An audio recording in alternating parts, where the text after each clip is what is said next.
Spirituality is really about connection. These levels of connection between yourself, one another, the world we live in, and something beyond ourselves that we might call the divine. Hi, this is Soumya, and you are listening to Loneliness Busters, a podcast where I talk to founders, researchers, policymakers, investors, community builders, and more on how to build a more connected world. I hope you join the squad. We need all hands on deck now more than ever. Hi everyone, this is Soumya again, and I'm excited to have Casper ter Kuile with us today. When I embarked on this journey to understand the problem of loneliness, all roads seem to lead to Caspar and his work. He's the author of The Power of Ritual, the co-founder of the Nearness, the Sacred Design Lab, and hosted the podcast Harry Potter and the Sacred Text. I heard his audiobook, The Power of Ritual, in one single afternoon as I walked around the lake near my home, as I cooked my meal, and as I tucked myself into my blanket, grateful for all I had. I realized that listening to it itself was a mini spiritual retreat for me. His research, called How We Gather, is a refreshing take on how spirituality is evolving and not vanishing in the modern life, and how seemingly non-religious third places like CrossFits of the world can provide purpose, meaning, and transformation that people seek. I'm excited to hear more about his recent venture, Nearness, that brings people together to go through an 8-week spiritual journey. Caspar's work has been featured in New York Times, Washington Post, Vice, and the NPR. He was also the speaker at the Aspen Ideas Festival, Cannes Festival, Stanford University, and so on. So, wow, Caspar, finally I got you. Welcome to the pod. Thank you so much for having me, Soumya, and thank you for this beautiful collection of conversations that you're curating. It's wonderful. Awesome. Let's dive right in. I read in your book that you're an atheist, and I was intrigued. I was like, what is an atheist doing researching spirituality? Share your story with our listeners. Where do you come from? How did you end up here? What motivates you? So my parents are both from the Netherlands, and all my extended family still lives in Holland. But I grew up in England. My parents moved to the UK, and that's where I was born and raised. But I think Holland with Denmark is like the most secular country in the world. And in the UK, the number of people who go to church every week is like 6% or something. Religion is really irrelevant. It's kind of ridiculed. And so I didn't know anyone who was religious growing up. I didn't know anyone who went to church. And certainly as a gay kid, I thought religion was either irrelevant or cruel. So I was very anti-religion. But I ended up getting really involved in activism on climate change. And so as a young person, I was mobilizing other youth, especially around some of the international negotiations on climate change. And it was a heartbreaking experience, honestly. Just that feeling when you're 21, you think like you have to save the world, or at least that's how I felt. Well, I still feel that. I don't know what that feels about me. Well, but it's a kind of inflated sense of like, oh, it's all on my shoulders. And I think like many activists, I had a burnout experience where I just lost all hope in what I was doing. And I noticed that there were activists who had been doing this for decades, and they often had something spiritual going on. Maybe they were a Quaker, or they meditated, or they went on like spiritual retreats or something. And this is some years ago when that was still maybe a little weirder than it is now. And so I was really intrigued about what this spirituality thing was about. And so I like to say that I went to divinity school as a gay atheist, and I left divinity school still very gay, but less of an atheist. And so for me, that word atheist is really a marker to demonstrate that the kind of classical, especially Christian religious idea of like, there is a man in the sky with a beard and he's there to judge you. And if you're going to go to heaven or hell, that is, in my mind, theologically absurd. But what I have understood is that spirituality is really about connection. And that's what's in the book, right? These levels of connection between yourself, one another, the world we live in, and something beyond ourselves that we might call the divine. And so when I think about, do I believe in that deep connection? 100%.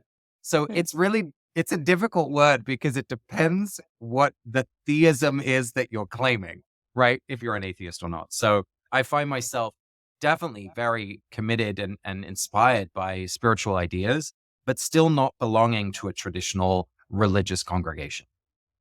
I think you already started talking about it, but what is your take on the intersection or interdependence of spirituality and loneliness? Of course, I started this podcast because I want to dedicate the next few years, hopefully decades of my life, trying to figure out what is the thing that we call connection and why is it that a lot of us are missing that. How does spirituality come into play? Yeah, I think it's vital. I think it's really vital because so often when we think about connection, and rightly, we start with social relationships, right? And that's absolutely at the heart of it, no doubt. The quality of our relationships with our family, with our friends, with our neighbors and other strangers in our community. But I think when we bring a spiritual lens to the question of loneliness, there are these different layers of connection that get revealed. So connection to place, connection to time, connection to people, connection to something beyond yourself that maybe we don't even have language for. So first of all, I think spirituality opens up a much more rich and complex understanding of what connection really is. But secondly, I have found that a healthy spirituality actually also makes space for loneliness without making it a problem. I think it's very easy when we try and solve something like loneliness, and we're on the same team here. We want everyone to feel connected. But the reality of life is that sometimes we're not going to feel connected. And what I like about a healthy spirituality is that it allows for suffering. It doesn't mean we want to suffer per se, but it says that, hey, listen, any life, there's going to be joy, there's going to be suffering, and it all it's all part of the human experience. And so I think spirituality makes it, I don't want to say makes it feel okay, but it reminds us that it's normal to feel lonely or sad or disconnected without medicalizing it as something that has to be solved or fixed. Because often when people try and do that, when you're feeling lonely or when you're feeling sad, it actually only makes it worse. And so the skills that spirituality teaches of listening, of being present with someone, of being comfortable in silence together when there really are no words to say, those are skills that spiritual traditions teach us that actually help us find a deeper way to connection after that experience of loneliness.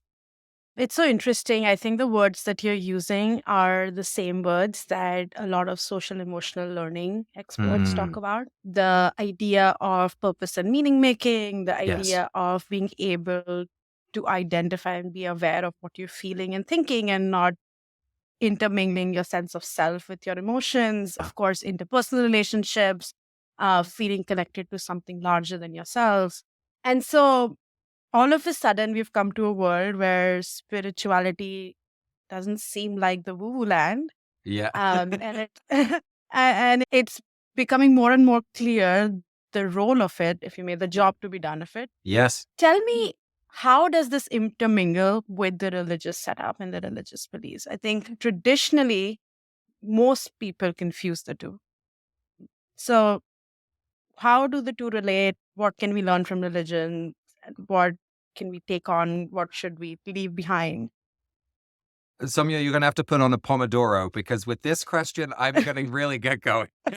I feel like this question is top of mind for so many people. Totally. And very few people actually go on to study religion, right? And so I cannot not ask this question. Well, let's start with where I think most people, at least in the United States, kind of think of spirituality and religion. Often when people try and separate them in their language, what they're pointing to is that religion is something institutional and that spirituality is something individual. That's how I hear those two words being used most of the time. Now, that's helpful to a certain degree, but I don't think it's entirely correct. Because if you make that division, you really situate spirituality as something that's only inside. And I think any healthy spirituality pulls you from out of yourself to connect in the ways that we've been talking about with people, with place, with history, with something larger than yourself, than with something that is right and just, right? Because I think the power of capital in this context is that it wants to productize spirituality in a way that if I buy this lovely candle or if I take this trip to this retreat, right? I want to just acknowledge that's how we think about it, but I think it's incomplete. Yes. What is most interesting to me is how our conceptions of religion are defined by what religion we've experienced. So in the kind of sociology of religion, that term religion and that term spirituality are very contested. And there really isn't a clear definition for it. You have hundreds and hundreds of different definitions. And my favorite one, and I'm blanking on the scholar's name that you'll have to forgive me, but this guy basically said, well, whatever religion is what looks most like Christian Protestantism, because that is so deeply embedded in the Western assumption. That's how we look for religions when we look outside the Western context. So in Protestantism, what was always at the very heart from the Reformation onwards was this idea that it was not about the works that you did, but the belief that you claim. Do you accept Jesus as your Lord and Savior? Right? Like that is how we think of the measure of religiosity. But if you look at any context outside of Protestantism, whether it's Buddhism, Hinduism, Shintoism, it's always much more about what you practice than it is about what you believe. And so for me, it's really a different question when we ask ourselves, what's the difference between spirituality and religion if we shift away this assumption that religion is just about what you believe?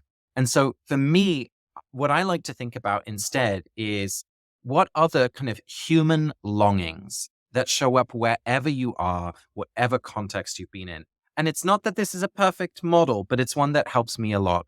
And it's therefore to look for three things: that we long as human beings for belonging, we long for becoming, and we long for a sense of the beyond, right? Belonging is that sense of being known and loved, being in a community of care, knowing where I come from, who my people are. Becoming is that sense of responding to the call of the universe to become the kind of person that I want to be in the world. So you might think about values or morality. You might think about kind of becoming a leader in the community or an elder, someone who's respected. How do we grow into those virtues? And then the beyond is, how do I situate myself into a world that is bigger than me and that is beyond just my own story? So not to place my ego at the center of the world, but to be part of something bigger than myself. And in a lot of find ways, like I think the three you laid out are such a beautiful summarization for almost what all organizations try to do eventually, right? Because you have to appeal people at each level. Of course, religions did it by giving a book or some kind of rules, but so do companies, or so do nonprofits, right? Eventually, or so do products. I've not seen many Nike ads that talk about, hey, the shoes have 3 inches of XYZ, right? It really talks about who those you bigger, are. exactly. Are you a part of the Nike community, etc., etc.? Right. So it is so innate. But tie this back to, this seems like, of course, it is a human need, right? It seems like every part of the world is trying to tap into this innate desire of becoming, belonging, and beyond, right? Yeah. How does spirituality play into all of this? That's a great question. So for me, there's two ways to answer that question. The first is to ask, what are the practices that help us connect to belonging, connect to becoming, connect to beyond, right? So religious traditions of all flavors have found a myriad of ways to practice our engagement with those themes. So it might be something as simple as a liturgy, right? If you go to a Jewish synagogue, right, there's going to be certain ways in which people pray and then sing, and then something is led, and then there's a ritual, and then this happens. And all of that is designed to help turn our attention towards something beyond ourselves, right? It might be about if you think of the Christian Eucharist, right, traditionally was a meal in which people remembered the story of Jesus's life and sacrifice. And so that was a way of belonging. Literally in the Christian liturgy, it talks about we are one body, right? When you are part of the church. Or if you think about particular disciplines, like, for example, meditation, right? You are becoming able to be more present and less distracted. So all of these practices through different contexts are there to help us connect with these themes. But I think the other part that makes it spiritual, and this differentiates from the Nike example, is that Nike's ultimate goal is its bottom line. And that's not per se a bad thing. But with a religious or a spiritual dimension to these three things, there is something that pulls us into service, into compassion, into love, into something that is beyond our own gain. And so I think that is why theology is so important to accompany these practices, because there is a reason, there's a direction that these practices are taking you to that I think is somewhat counter to a lot of the dominant cultural context that we live within. I'm going to ask you I don't know, this is my engineering brain. So I'm going to ask you an engineering question in this, which Okay, is... I'll do my best. My father trained as an electrical engineer, but that was not my gift. Eventually, what matters is what you're optimizing for, right? What is Exactly. the metric that you want to increase, decrease, whatever? Like, what are you measuring? And for Nike, that is profitability. So eventually, it would want the belonging to translate into you buying more shoes, Right. which might not be best for you, right? Right. Is there a metric or series of metrics? If you were to start a new organization, like not profit, Soumya, you think I what haven't would it tried be? to answer this question? I No, literally I'm spent sure. a year and a half. No, I spent a year and a half trying to figure out how do we measure spiritual well-being. And I tell you, I mean, there are many wonderful indicators developed both in industry and in the academy where you might be measuring people's sense of social connectedness or a sense of purpose and meaning, or there are all sorts of wonderful indicators for many of these questions. But I found that spirituality, if we really kind of limit it to that sense of connection on those different layers, it was so unstable, even within a day, that it became very difficult to find a compelling metric that was consistent over time and that was relevant each time, because there was so much variety, even, as I said, even within one day. And to look for something like, are you feeling content? Or are you feeling happy? Are you feeling calm? Sometimes our spiritual life shouldn't feel calm, right? If we witness something outrageously awful, we should be angry. And so, like, how do you find a metric that is that responsive and dimensional? And so after this, genuinely, a year and a half of exploring this question, what I came out of this question with was a real sense of humility of like, it's the wrong question to ask. And I was so frustrated because I was like, I want a metric because we have to capture this value. No, I hear you. I did do 1 year of liberal arts after my engineering, and I realized engineering is so much easier than the complex issues of society. But I do struggle with that question because I hear you. I think from a day-to-day perspective, the variability exists and it is desired, right? Like, what is the point of living if you don't feel emotions and if you don't feel angry?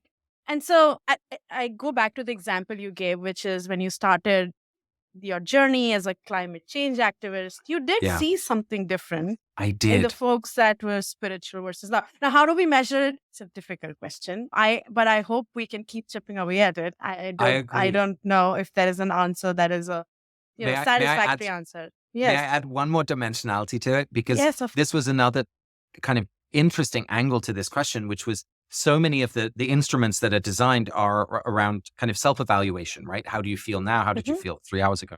But a lot of the fruits of your spiritual life, and the climate change example is such a good one, is not one that you can assess yourself. It's how other people experience you. So that just adds a whole nother layer of complexity to defining an instrument, because, you know, it's up to the rest of the community to say, how generous are you? Or how willing to resolve conflict are you? Or all of these kind of fruits of the spirit, if I can use that phrase, are really only that they're only visible in relationship. So it is a conundrum that I'm glad that you'll be turning your mind to, because we need more engineers to help us figure this out. Oh, well, I don't know if I'll add more confusion to it or oversimplify it. Let's move on. Of course, I think there's enough and more written about the decline of religion, the rise of nuns.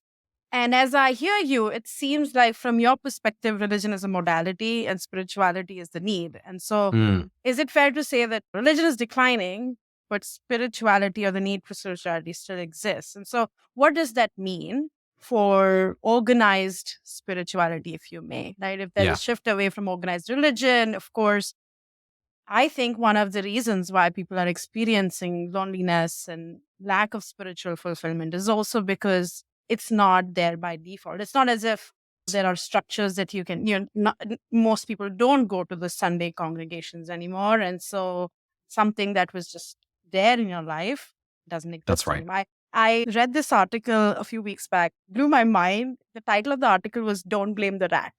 Put a maze in front of the rat, and then you keep blaming the rat on why it comes out of the maze in the same spot. As I Yes. don't blame the rat. And so let's talk about institutionalization and organization of spirituality. Yeah. We shift away from religion. What is your perception of how it's evolving and where are the gaps? There's a couple of key questions here. And the first is the dominant narrative, as you say, is about religious decline. And I prefer to think about religious transformation because, as you say, Mm. those needs of meaning, purpose, connection, a sense of transcendence, those endure. It's just they're showing up in different places and in different ways. Hence the study about CrossFit and maker spaces and even workplace retreats, therapy culture. There's all sorts of other places where these psychedelics, where these themes are showing up in interesting ways. So that's the first part of the story. I think that's really a story of transformation.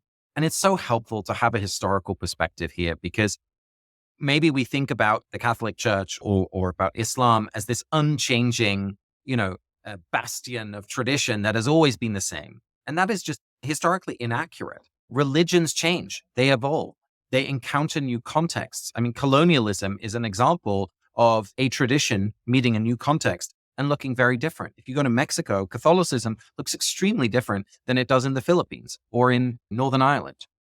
And so the first thing is to remember that these traditions change. And so in this kind of century that we're in of radical technological advance, of course, these religious institutions are going to change. And that's entirely standard. It is going to be slow going, but I think they will continue to transform.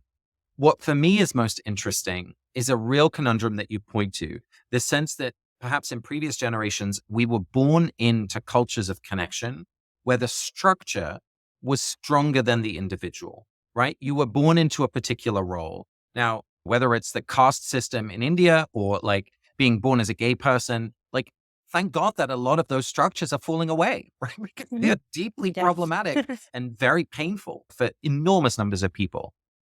On the other hand, if we end up in a place of structurelessness, we end up maybe like the rat, kind of overwhelmed and always struggling to build the thing we need for ourselves. It's extremely difficult to ask people to both inhabit and create a community or a context in which they belong. And so I think one of the key questions, and this is why it feels like we're on the same team, a key question for our time is what are the new structures of belonging that we don't have to create ourselves? What are the new models of congregations or unions or community neighborhood groups or whatever it is that is affirming of who we are and yet also gives us a role and a place and an identity that is rich in relationships? So I think about this in my work as really thinking about what's the spiritual infrastructure of the future, right? What are the communities of belonging? And the congregation, which has been so dominant in American society, 300 plus people gathering for a worship service every week that is affiliated with a particular tradition, that is located in specific geography, that culturally and increasingly financially just is no longer viable. And so what I'm trying to figure out is what is the new unit of belonging? And I think small groups are a really powerful offering because they don't need the same professional infrastructure of a priest for every congregation. They can be highly adaptable to a digital format. And they're small enough that if you and I and three other people are in a small group and I'm gone next week, you're going to notice. And I think for a lot of the units of belonging right now, people can float in and out without really being known or missed. And that's what we need in this time is the units of belonging that people co-create, but are also received into and that people notice when they're not there. Let's talk about Nearness. Tell us how you came up with the idea and what are you trying to achieve with it um, in the context of spiritual infrastructure. Yeah. So, I mean, Nearness really is a response to this exact question. And so, what we have created is a program for deep connection through meaningful conversations in small groups. And so, the way people sign up is they fill in a registration form, they make a financial contribution, although we always have scholarships for anyone who asks for it. And we match them into a small group for usually about an 8-week experience. We call them a journey. And each journey has a specific theme. So, something like letting go or navigating retirement or connecting with nature, different ways into meaningful conversation. And what we do is these groups of 5 or 6 people meet each week on Zoom for 90 minutes in a peer facilitated conversation that's guided by a script, which we call a guide sheet. So And there is no expert there is in the group? no expert in the group. Everyone is an Whoa, boom. expert. That's awesome. Yeah, tell us more about how you convene it. Do you have guides, facilitation guides? I mean, Exactly. how do you make sure the conversation? The big question. And what I have learned is, at least at the beginning, as people are still kind of forming the group, is structure. Mhm. So we have 5 elements in each guide sheet that is always present. The first one is getting present. So we use a very simple body and breath awareness practice. Literally, there's a script for the person who's hosting that week. They read it out loud. People do some breathing. They close their eyes if they're comfortable. They just settle down and get present. The second one is committing to care. And this is one of my favorite spiritual practices that we've integrated here, which we call covenant. And really what that means is a commitment to the quality of relationship, to pay attention to how we are when we are together. And if you compare a contract where, you and I know what is going to do, what's going to happen, you're going to deliver this work, I'm going to pay you this money. This is the agreement because we know what's happening. In a covenant, we don't know what's going to happen. And so we have to commit to a way of being together. If you think like a wedding vow is a covenant, we don't know what's coming, but I promise that I will be with you in sickness and in health, right? So we have an adapted, lovely little poetic few phrases of a covenant that every single time when people get together, they read aloud. And so it just centers how the group is going to show up for each other. So get present, commit to care. The third one is when we lean into the core reflection practices. So this is the kind of rich, deep reflection. Sometimes it's a journaling prompt and a sharing prompt. Sometimes it's more creative. Sometimes it's an embodied practice. Sometimes you're responding to a piece of text like a poem. So it's a structured way of getting deep into the theme. And then there's listen and share. This is the fourth one. So each person has a turn to share, and there's a structured way in which we ask people to respond. You can just say thank you. You can affirm something that resonated with you in what someone shared, or you can ask a question. The most dangerous thing to a small group experience we found is unasked for advice. And so we're very clear about not giving advice when it's not asked for. And it is incredible how desperate we are to give advice, because it is very hard to sit, especially when someone is sharing something that's painful or vulnerable. We want to help. And we think that the way to help is to respond with, this is what I did, or this is what I've heard, or check out this study, or I checked out this app. And instead, actually what's most healing is a tender, loving presence. And even through Zoom, we have found that it is incredibly powerful when people do that. And then the final fifth section of each small group structure is to give thanks, is to offer up gratitude for each other and gratitude for the time together. And so that core structure is repeated every week. And so even though the exercises are different, and obviously people's experience from the previous week of what's happened in their life is different, that structure starts to become a container to hold the content of our lives and the content of the conversation. I have so many questions, but mostly I'm impressed. The first question I have is, how do you make sure that people actually abide by those norms? Now, you said it's peer facilitated. It's not as if you have an expert. And so is it enough to just tell them don't give advice and then they don't give advice? Or or is it people give feedback to each other? Like, how do you actually implement the authenticity and the rules of the space, if you may, without an expert? I would say when people leave, this is the thing they reflect on most, is that they've learned a skill of how to be together in that intentional way. So I'll give you the good news and then the more difficult news. The good news is that so far, 95% of people who sign up for these 8-week journeys complete the 8 weeks, which for an online peer-supported experience is insanely high. And I would love to tell you it's because they love me or they love our content. I think it's because they build relationships with each other and they feel committed to each other. And reading that covenant each week is so helpful for that. One of the ways in which we get them to pay attention to the covenant is that halfway through the journey, in the structure, in the script, we say, everyone celebrate one of the things that we've done well as a group and point out something that we could sharpen, that we could do a little better together. So we really try and prompt that conversation. Now, not every group takes that invitation seriously, but the ones who do have a way better experience because they realize that I can say something that's difficult and you're going to trust me enough to hear it and we're going to figure it out together. when people like stay being a little bit careful, then the relationship doesn't get as rich, because it is so much richer to have a relationship where you have conflict and repair than it is to never have gotten towards that conflict in the first place. So some of the ways we support them is putting that in the script.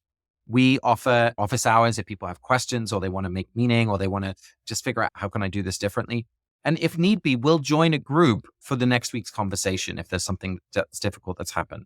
We've had over 1,000 of these journeys completed. We just actually finished another set of 250 people. So 1,250 journeys have been completed. And I've only had to join 3 of those conversations in now a year and a half of these journeys. I am really astonished, Soumya, of how good people have been to each other. That's not to say that everything is easy, but their willingness, if you're signing up for this, you want to do it. And so I've been really impressed by people's kind of sweet spirit with each other.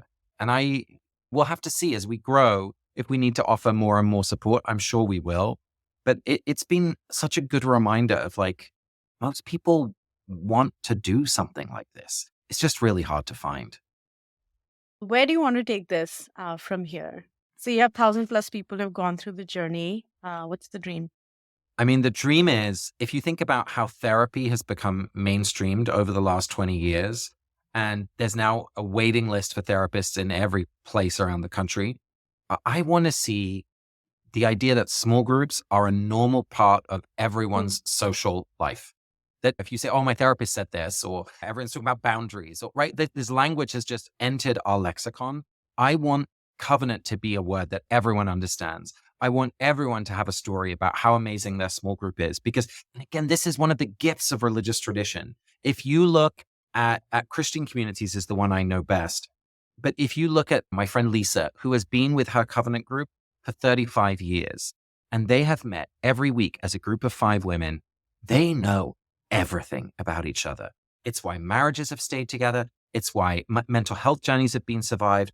It's like why learning experiences and hard conversations around race have happened. Like this is an engine of love and connection in her life that not only has made her life better, but her children's lives better, her husband's life better, her neighbor's life better, because she has that rich experience of relational support. And that should be something that we all have.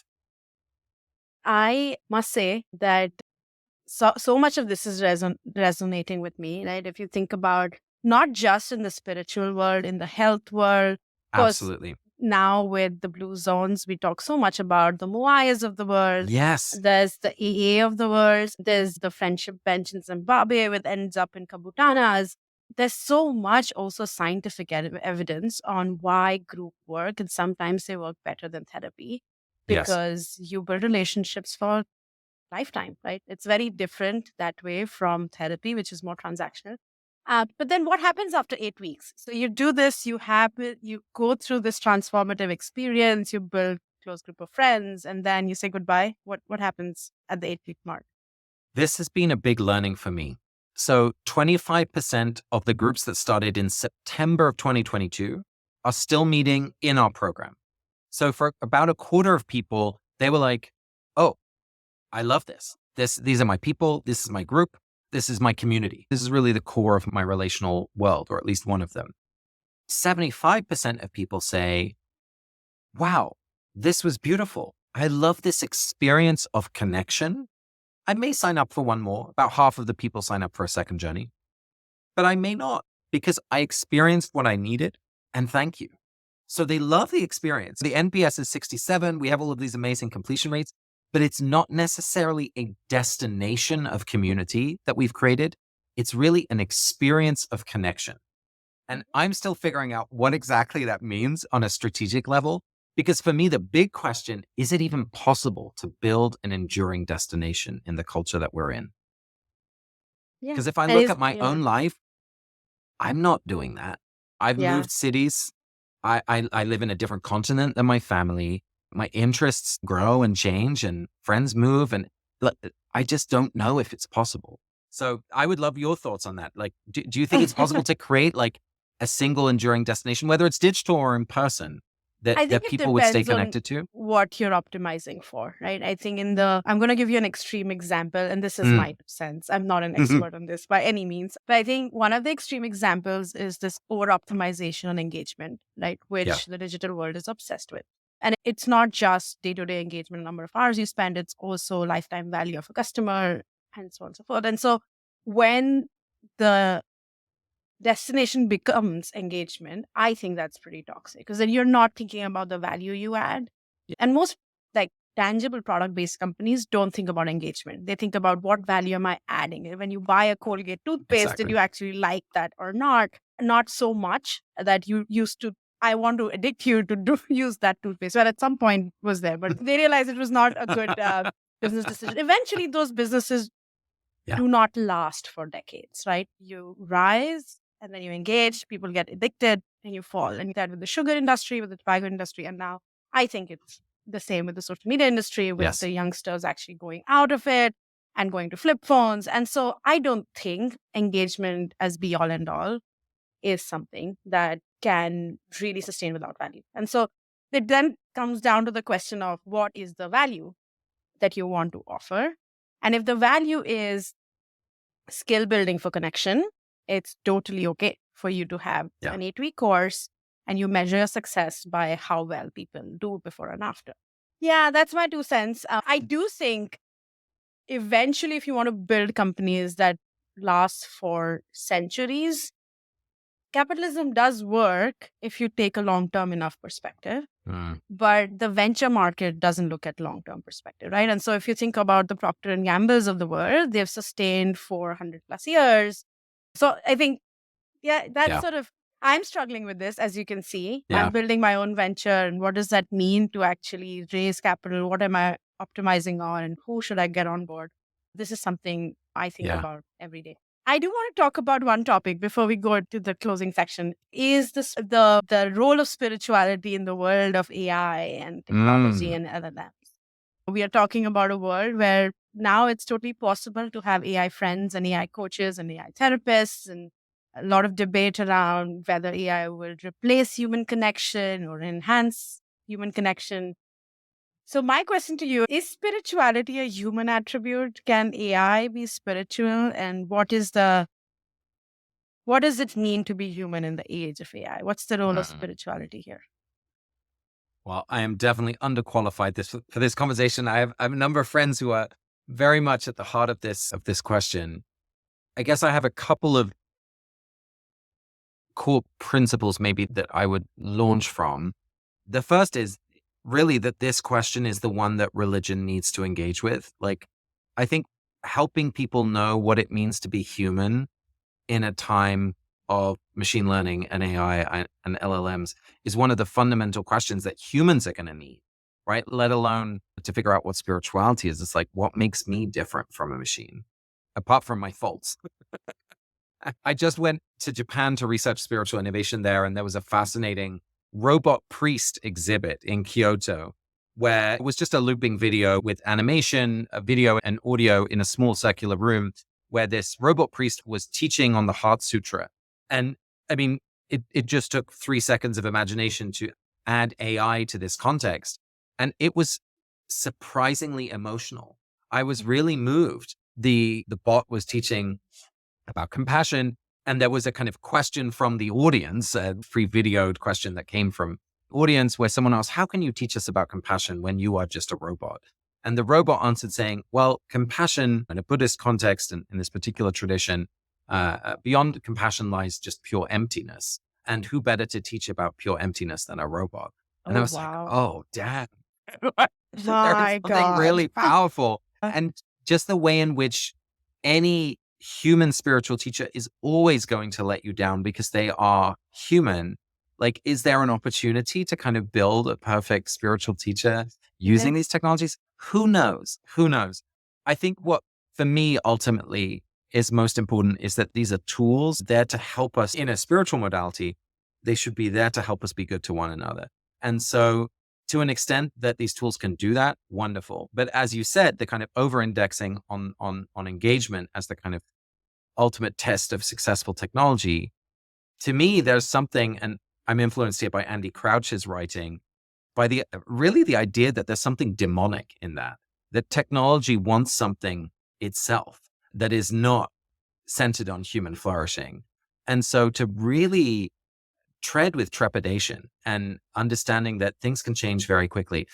Final, just historical example, the introduction of horses changed warfare. The idea of a two-person income in a household massively impacted congregational life because it could no longer depend on the free labor of women, right? So as we think about what these new technologies will do, I think they will also shift not only how we connect and how we worship, but also our very understanding of what God might be. And so there are huge questions that I am not ready to answer. But certainly, if we're not careful, we might shift our imagination of what the divine is in ways that I'm very uncomfortable with.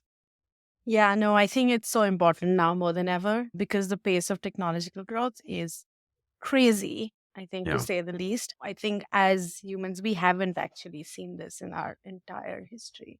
For sure. Of years. And so for sure. It's actually a call for all the folks who are not in tech to actually get engaged, because I think people like me are not qualified to answer questions like these. But also a call, I think, for us to train our muscle. I mean, one of my most important practices has been a tech Sabbath, like turning off my phone for 24 hours. And I think that's another way of engaging with technology, is to practice living without certain pieces of it for certain amounts of time. And it's remarkable how difficult it is, but it's all the more important to practice it, I think. Wow. With that, let me ask you a similar question, and hopefully a fun question. What is your favorite social connection ritual? You know what? My husband and I every year host a black tie sing-along Christmas carol spectacular. And we live in a one-bedroom apartment in Brooklyn, but we get a real tree. We put real candles in it, and we get dressed up in our black tie. My husband bakes for like 4 days, and we have, I think, 84 people who've RSVP'd that they're coming. Oh, wow. We printed our own booklets with our favorite kind of English carols. And it's just an evening where people are crammed in together. We have a lot of musician friends, so people are singing in 4-part harmony. And my favorite thing is people who come for the first time and have never been there before and look around and just go, this is possible. Because it feels like you're so connected. Singing is my favorite way of connecting with people. And so it's our favorite night of the year. So I'm very excited. That sounds so much fun. You're my kind of people. If you come on Diwali day to my place, that is exactly what it is. The only difference is I'm not a singer. I'm a dancer. And even better. So that's what is happening. I want to learn how to dance. That sounds amazing. So I love the typical light bulb. The mudra. The mudra. The light bulb. Yeah, but I have gotten into Christmas rather recently. I never actually celebrated it growing up because in India, I was a Hindu. But I moved to this new house and I was so inspired. And so we moved to this house. Everything is in boxes. Every house around us is lit up and there's a Christmas tree and I can smell the Christmas tree. I was like, this is crazy. I think I'm missing out. I love festivals. And so absolutely. I go with my husband. We get a Christmas tree and then we have an empty house with a Christmas tree. Amazing. And I'm just putting out the lights. And so one of our neighbor walks by and she's a really good friend now. They're retired. And they're like, I need to meet you because you're the only person I've met in my life who comes to a new neighborhood. And instead of opening the boxes, puts up a Christmas tree and the light. Now every Christmas, I host non-Christian Christmas. Amazing. Because most of us don't actually go to family. Of course. And so we do a charity auction. I love it. I love it. Well, I actually never shared my social connection ritual in any of these podcasts. So now you have it. Awesome. Beautiful. But it was such a pleasure having you, Caspar, you too. on the podcast. Thanks for sharing your perspective. I hope a lot of people can take inspiration from the kind of insights you have and also the kind of community you're building. Yeah. Thank you so much for having me. Well, and I hope next time you're in New York, come say hello. If you're still here, thank you for listening. If you enjoyed this episode, please subscribe to the podcast and share it with a friend who you think should join the Loneliness Busters squad. See you next time.